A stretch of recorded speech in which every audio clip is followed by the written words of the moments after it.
मित्रांनो नमस्कार. आजचा आपला विषय आहे व्यवस्थापन म्हणजे काय, मॅनेजमेंट म्हणजे काय. तर मित्रांनो पहा, मॅनेजमेंट कसं करायचं, मॅनेजमेंट का करणं गरजेचं आहे, कोणत्या प्रकारे करता येईल. तर मॅनेजमेंट म्हणजे काय, आपला हा महत्त्वाचा विषय. मॅनेज म्हणजे मी थोडक्यात व्याख्या सांगतो मित्रांनो तुम्हाला.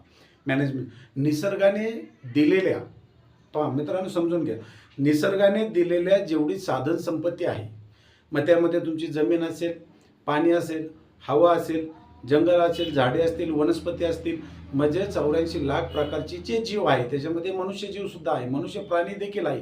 ह्या सर्व गोष्टी ह्या निसर्गाने आपल्याला दिलेल्या आहेत. त्याच्यावरती योग्य पद्धतीने प्रक्रिया करून त्या निसर्गाचं कोणत्याही प्रकारचं नुकसान न होणे किंवा कमीत कमी नुकसान होईल अशा पद्धतीमध्ये त्याचं मॅनेजमेंट करणे, नियोजन करणे आणि स्वतःच्या जीवनाची किंवा स्वतःच्या लाईफची प्रगती करणे, म्हणजेच त्याला म्हणतो मित्रांनो आपण मॅनेजमेंट. एक उदाहरण देईल तुम्हाला मित्रांनो. पहा, उदाहरणार्थ